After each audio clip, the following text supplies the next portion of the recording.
Alright guys, so we've got the ghost of Christmas yet to come here described, approaching Scrooge. He is at best a frightening figure, who is really Scrooge's last chance at redemption. So let's have a look. The phantom slowly, gravely, silently approached. When it came near him, Scrooge bent down upon his knees. So we've got here slowly, gravely, silently approached him. We've got the triadic structure here of adverbs, emphasising the frightening, unstoppable movements of the character. He is death personified. It is death as a person, and he is moving towards Scrooge unstoppably. We've got the pun then on gravely. Gravely means like seriously, but obviously grave is where you are buried. So we've got that kind of double meaning of grave there, which emphasises that. And as well, I think if you just listen to, Dickens is amazing with the rhythm of his language sometimes, and the sounds of his words, and the phantom slowly, gravely, silently approached. Imagine this sort of ghost approaching you silently. It's almost like we can hear his footsteps right there in the rhythm of that triadic structure. So yeah, something you can talk about there in terms of the language.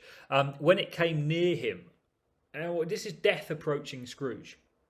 And Scrooge fears death. We've talked about this in other videos about this ghost, but Scrooge fears death because he knows that he will face judgment in the afterlife. He knew that from the moment that he met Marley, and Marley obviously is wearing his chains and punished with eternal torment. Scrooge, therefore, has not changed yet. He's not had a chance to redeem himself because it still happened in the same night.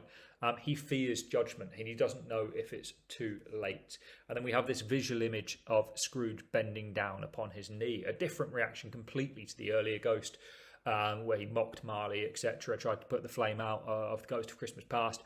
Scrooge now understands the value and the importance of the message of these ghosts, and fears it's too late for him to change. He virtually begs the ghost whether it's too late, especially in regards to obviously seeing Tiny Tim and seeing the inevitable death of Tiny Tim and wondering whether he can change that. Some link quotations there for you to do with this ghost and Scrooge being scared of him. And in the context box there, just a little bit about the Grim Reaper. Obviously, this is death personified. It's not the first time death was ever personified. The Grim Reaper, the black dude with the big scythe, the big thing that you cut down sort of crops with. It goes back to the 1300s in Europe, where it seems to sort of first appear when the Black Death was knocking around killing a lot of people, and this image of the Grim Reaper seems to appear for the first time in Europe. Obviously dressed in black represents death, and the scythe there represents him harvesting humans from earth. And this doesn't have the scythe, this guy, but he obviously has the black hood and links to the black